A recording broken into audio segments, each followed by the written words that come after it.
Welcome sa inyo lahat. Papakalala ko ang bumabasang buraot. Ang makakasama natin ngayon ay ang aking tatay, si Paolo Crisostomo. Papakalala ko naman po aking sarili. Ako po si Catherine Beatrice Crisostomo. So, yun. O, kamusta araw mo? Okay lang.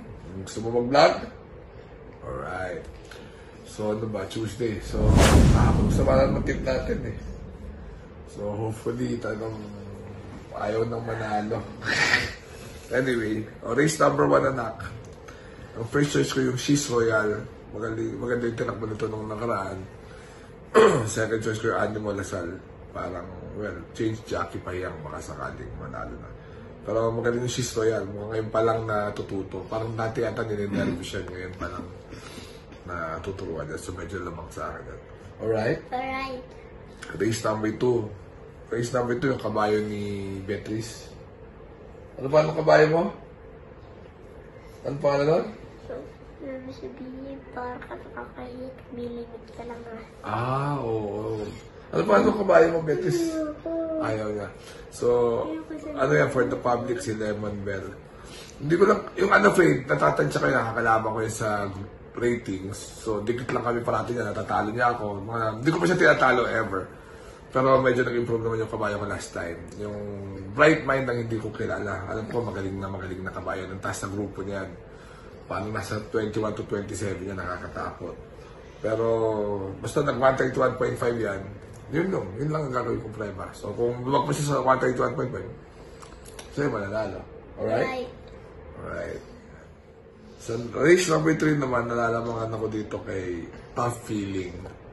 Kasi parang wala pang labas yan. So, baka ngayon pa lang ilaban. So, first choice ko, Tough Feeling. Ang second choice ko yung Not Feeling Well nung nakaraan si Tifosi. So, masyadong mababa na kay Tifosi to. So, 2 and 1. Alright? Alright. Pasensya na kayo, under the weather kami parehas, may mga ubod-sipon kami. O, race number 4. Race number 4, first choice ko si Silab. 2, Dustin ulit. Tapos second choice ko ay CD account. 2-1 ulit. Alright. O, mababang si Silab dyan. The accountant sigurado mauna yan. Ayan. Ayan. Race number 5. Race number 5, ano ulit? 2-1 ulit. Maayo ka, ayaw yakapin mo ako. Nako-connect na yata si Maayo kayo sa aparato eh. Tapos, isang umaga na yan. Pero ngayon mukha namang maganda na itakbo niya. So, 2 and 1. Ayan, alright? Alright. Race number 6. Race number 6 yung first choice ko yung di bandera dito na Ani. Baka nagpagpag lang yan nung nakakalabang ko. Second choice yung double rock na ririmate kung hahabulin siya agad. At since tatlo to, ang third choice ko ay si Anyare, 6-4 and 1. Alright. Alright. Sa race 7 naman, first choice ko ay si Front Runner.